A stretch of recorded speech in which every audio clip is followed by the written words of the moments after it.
Kasi yung iba, late ang flight, delayed, whatever, the traffic in Manila, hindi makalanding kaagad yung mga eroplano because there are so many planes. Iisa lang ang airport eh. So sometimes they go around in the sky wasting gasoline just to wait for your time slot to make a landing. Sa kaya yung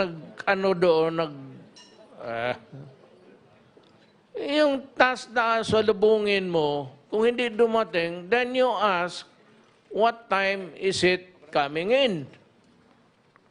You should not abandon that particular duty because if they are coming, they are sure to come, hintayin mo o tanungin mo kung kailan dadating. But you do not entirely abandon your work just because they do not arrive on time. Yan ang hindi ko nakikita na yung anomaly. Well, if it is just a small thing, fine. I agree with I pity so many things to consider. Pero yung iba, so if there is the money there, what happened to the money? You should give them allowance because if the plane does not come on time, they have to eat and wait there. Sana hintayin mo, wag mo sabihin na iwanan mo. Ngayon dumating, saan sila pupunta? Kaya next time ito mga ganon, the military will handle it. Kasi ang military structural. Pagka ganon walang dumating, sabihin, sige, ikaw assign dyan. Itong mga ganito should be handled by military men. Not because, well, they are better organizers. Because the entire armed forces is one big organization. And they are trained to be structural in thinking. Sir, logistics po, you mean the military should handle the logistics? Well, because I said from experience, time and again, I have observed that if it is kaya kita mo lahat ng cabinet members ko ngayon, puro military. There's one coming up. Bakante yung isang opisina ng PNOC. I'm going to appoint another general there, retiring. Mas ako, kumpante ako, kasi itong mga military, hindi masyado sa korupsyon. Pag sinabi mo magtrabaho ka at gawin mo yan, anong klaseng ayusin mo ang Boracay, you give the money, may sobra pa, and the thing is fixed. So karamihan itong mga civilian, lalo ang volunteers, hindi mo makuha yan ng ganon. In the first place, sabi ko, where's the money? You should have had a group paid exactly to do what was a fiasco for the delegations coming in without somebody meeting them. Sir, the lapses in the SEA Games organization preparations, who do you think should be held accountable? That is why I said let us investigate. But if you are a reasonable man, of which I'm calling everybody a man, do not create a firestorm now because we are in the thick of preparation. Let us investigate after, and I assure you, I will investigate. I will task PAOF, but with more auditors. Yung nag-retire na sa mga audit sa opisina. COA. Kasi mas madali yan sila, may alam eh. But they will be connected with PAOF and some lawyers. Sir, para madali. Sir, Mayor, si House Speaker Cayetano, do you think he has accountability for what's happening? Yes, he has to answer, but I do not think that corruption is... I am sure Cayetano is not involved in corruption. Pero yung ibang binigyan ng task, tatlo yung body, yung POC, pati yung kay Bambol Tolentino. These are guys Ramirez has been with me ever since mayor ako. He's from Davao. He used to be yung coach ng Ateneo de Davao. I got him in, and until now, he is with me. Wala akong ano sa kanya. I don't know if it is outright, how would I, lack of foresight. Yan. Yan sabi ko yung gano'n, yung mga bagay na hindi mo makuha, mahagip ng military yan. Eventualities yung mga gano'n. So the next time na, had I known, I would have insisted, heretofore, I will insist na military to handle it. The planners in the military, not the military, not the soldier infantry. Yung planners ng military should handle it. Sir, good evening po. Sir, clarification. Yung i-form niyo po ng task force that will be composed of past co-editors, auditors, you mentioned PAOK or you meant PACC? No, pa-off. Pa If I have to investigate, I will take in Pa-off. people who have retired from the COA and some lawyers, some prosecutors. Yung iba, yung mga fraternity brothers ko. Yes, sir. What would be the end goal, sir, of the investigation? I mean... No, I am not investigating Cayetano under it. I'm just trying to find out because I think, I said the money must not have been properly disbursed kasi, I know that Cayetano cannot handle everything. He has to delegate this, yung ganon. Task, sir. You have different levels of echelons. You know? There's a supervisor, then lahat na. For this carried out properly.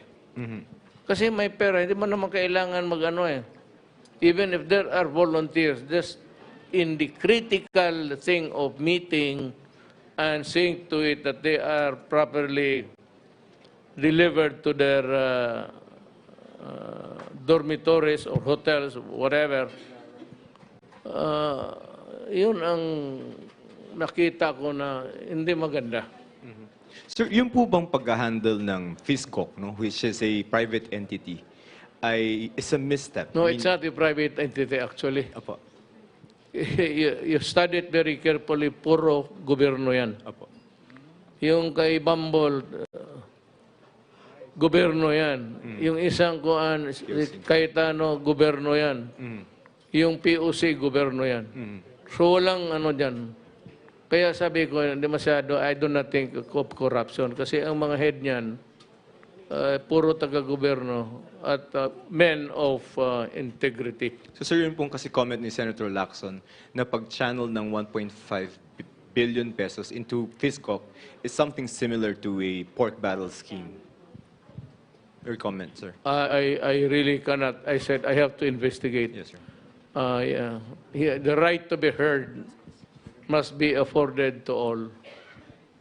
In keeping with, I said, constitutional right to be heard. But of course, the existence of that right in that Constitution does not preclude anybody from initiating an investigation, including the President. Eh kung maka-imbestiga ang Congress, lalo na ako. Hi, Rosalie sir. Cos of UNTV. Kagaya ng, let me cite to you a glaring example. I am talking of the original ninja cops who were charged and recommended dismissal. Yung unang fiscal sa Department of Justice, ito si itong ano niya, Malcontento, ito na yung pangatlo. I read the first resolution. Fiscal ako eh. I'm referring to the first incident nung ni-review yan. Nabasa ko yung indictment. Kung ako ang fiscal noon, talagang idadrop ko. Tama yung tatlong fiscal. I do not know of the subsequent maybe additional evidence were adduced, but yung unang either hindi nangyari yan or the information or indictment was crafted precisely that cockeyed so that it will be dismissed. Parang siguro sinadya talaga na ganito ang presentation ng evidence or yung accusation para bumagsak talaga yung... Kasi talagang nabasa ko, puta, walang... I will drop it. I tell you, the fiscal is right. The three fiscals are right. Kasi ako, the fourth, nagbasa, nag-validate lang ng talagang dismissible. Hindi ako mag-file ng kaso na gano'n, mumurahin ka ng judge. Mabasa ng judge yun, tapos ikaw ang fiscal, bubulsitin ka, anong klaseng... Tama yung mga fiscal. Droppable talaga. But it does not mean to say na the whole thing has been really bereft of merits. To me, actually, nangyari yun. But the accusation was, I said, crafted. Sinadya talagang patagilid, cockeyed, o entirely a work of an incompetent idiot. Precisely so that the accusation will be dismissed. Hi, sir. Good evening po. Sir, ang samahan ng weightlifting ng Pilipinas po ay nananawagan po sa inyo na kung po pwede pong gawing libre yung ticket po sa mga SEA Games events para mas marami po sa mga kababayang Pinoy ang makapanood at makasuporta sa mga atletang Pinoy.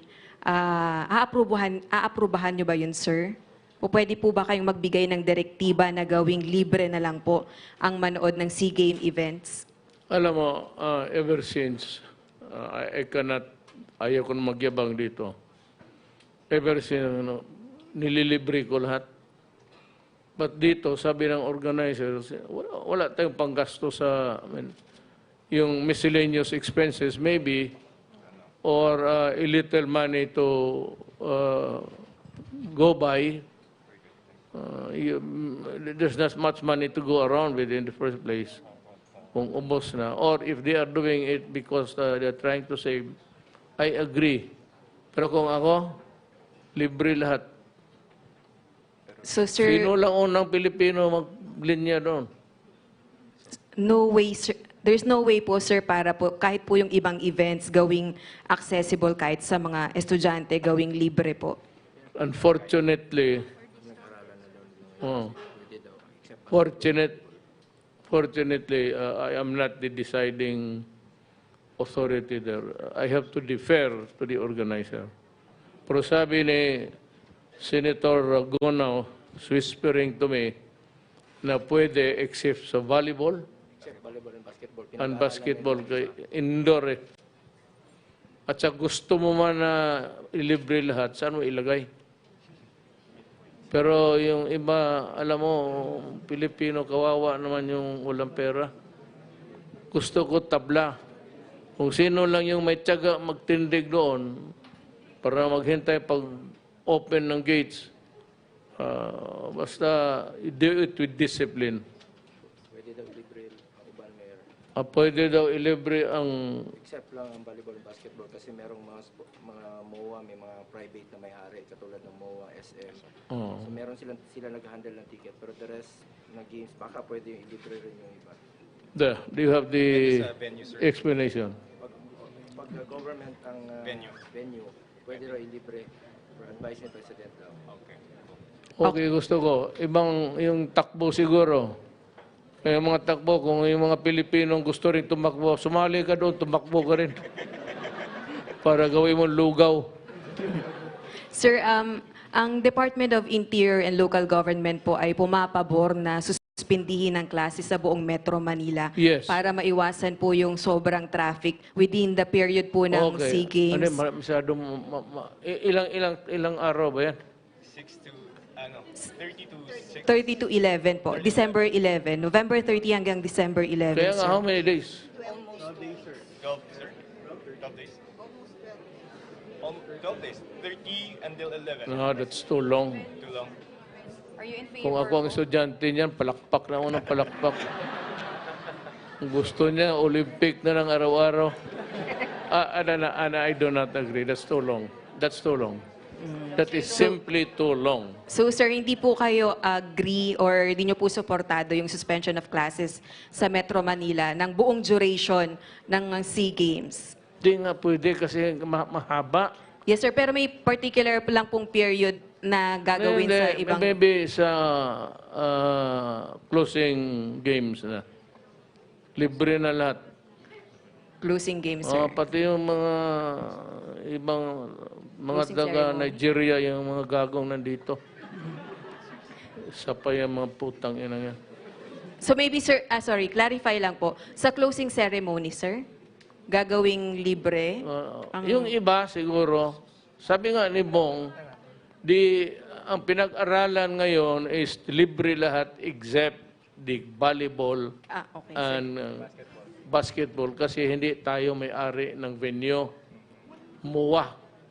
So it's a privately owned ground there.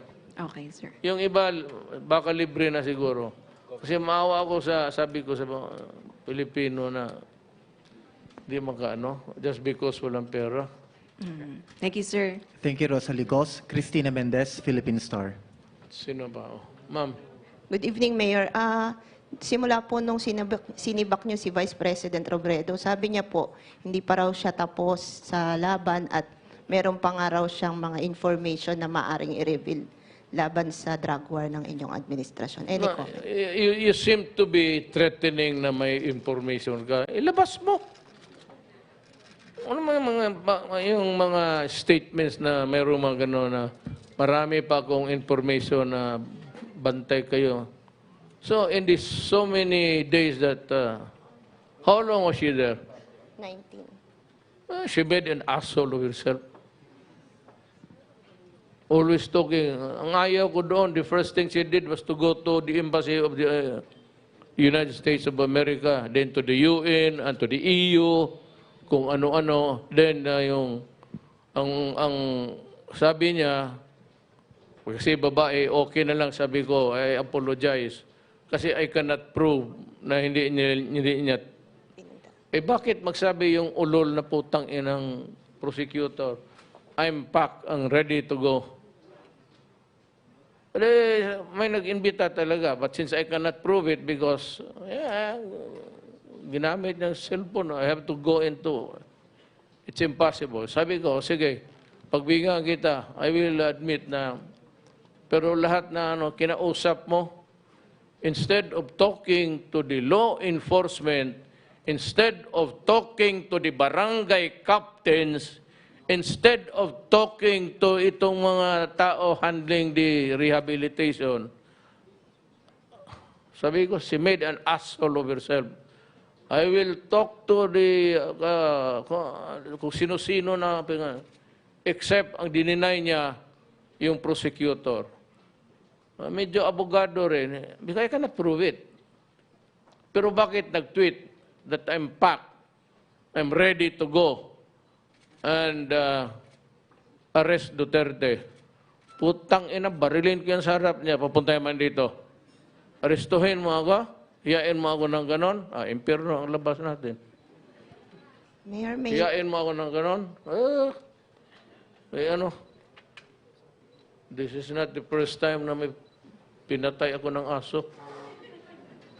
Mayor, may napili na raw po ba kayong chief PNP na bago? Wala pa. Mahirap. Isa pa itong mga pulis. Hintay kayo dyan.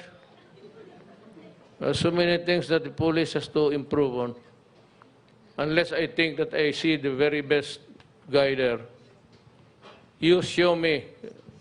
Show me, tell me, kayong mga police, tell me who's the best to handle the command. Bigyan mo lang ako tao. Just give me an honest man, period. And for all of the cabinet members, including the military men who are about to enter the civilian service. Ang tanong, lahat ng mga justices dyan, what is your marching order?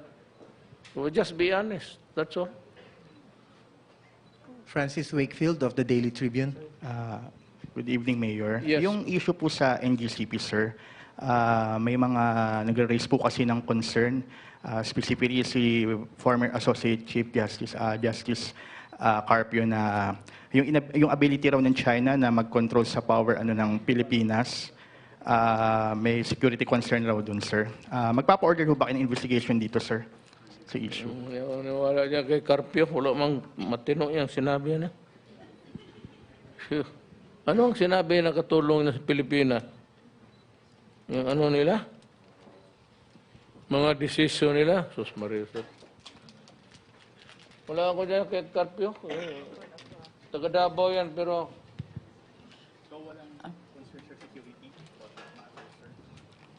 May mga security issues that can be handled by the military.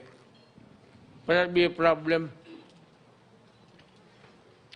Ako, yung tower, pasabugin ko lang yan. Putunin ko yung kable, tapos na. Sir, going back to... You know, ikaw muna, ano yung yung chewing gum. Ma'am, kodin pa mo muna. Ikaw muna mag...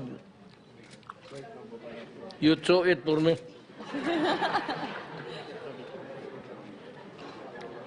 Maang-ang.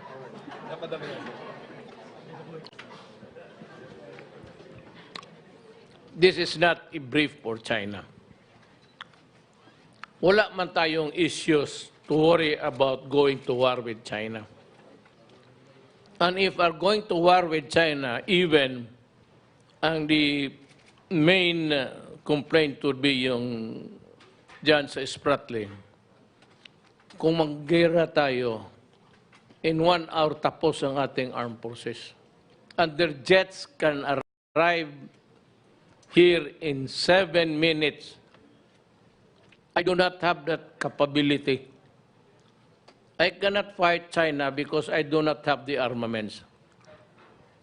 And China has talked to us through me. Kulang ba ang Pilipino ng trust? But I trust them. I take their word for it. At saka yung why the military has other means of transmitting a secret. Bigay lang nila sulat. If it is really an important matter, then I tell the military, do not send it through the electronic world. Just write out it in a pad of paper and allow somebody to... ilipad mo. Last question from... Masyado kasing Carpio is trying to... He is so enamored with China. Ang disgrasya pa, ang mukha niya in-check talaga. Tikat, Carpio. Ako may dugo akong in-check. Lulo. Pero tingnan mo, kukunti lang. Carpio, tingnan mo. Binabandera niya pagka-Pilipino niya. Tingnan mo mukha niya. Parang kapatid sila ni Mao Zedong.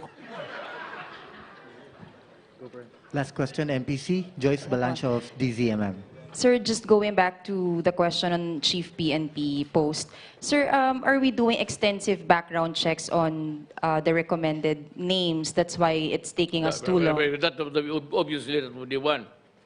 Pero ang akin is, if they have even a single case of corruption, wala ka na, you're out. I would rather not appoint anybody for that matter. Ako na ang hawak. Ako na ang hawak nun. I will be the one directing the guidance and direction lang naman ako. How will you arrive at that decision po, Mr. President, that you will be the one handling the PNP? instead of choosing and appointing a PNP You're chief? talking of arrival, that would be a long journey. Matagal pa siguro yan. But that is in the event that I could not find somebody I can trust. I'm not saying that Garcia there is the one to be appointed or somebody else. Nor it would be somebody else's ability that could. Pero naghanap pa ako ang ganun. But verily, itong police, maraming problema. Pati generals, ang mga putang ina nila kasali sa droga. Yan ang ayaw ko dyan. Pati generals, kaya itong hindi lumabas yan hanggang hindi ako naging presidente. Sabi ko, tapusin ko ito within 6 months. I did not know that pag nag-start na ako ng campaign ko against drug, that I was facing government itself. From the customs, from the police, lahat yan, immigration, and it takes time. Customs, I think the ombudsman, upon my complaint, yung 63, halos dyan, tag 32 years, tag 20 years, they were all fired. Thank you very much, Mr. President. Thank you very much, Malacanang Press Corps. Alam mo bakit? Ito, bato-bato sa langit, ang tamaan, dapat magalit. Magalit ka talaga. Baski maliit pa kami sa subdivision namin. Baski saan, for that matter. Ang pinakamagandang mga bahay, pinakamagandang mga kotse, na moderno, mga taga-customs, taga-BIR. Kaya sabihin ko, I'm challenging Congress now. Relay it to them now that if they want to stop corruption sa BIR, we adopt the gross instead of the net. Kasi ang gross, wala ng examiner. Pakita mo lang yung resibo mo, kaya sa added value tax, pakita mo lang, nagbayad ka, wala na. Kasi itong net, yung may deduction, doon lalaro ang mga examiner. Kaya yan silang yumayaman. Kaya ako, challenge ko, Congress and everybody, you want to end corruption in the BIR, we adopt the gross. Period. Tapos ang corruption overnight. Ako, bahala na ako sa custom. Patayin ko na lang yung ngayawa na yan. Ito dito matay sa BIR. Once again, thank you very much, sir. Salamat Thank you, po. NPC. Good evening, everyone.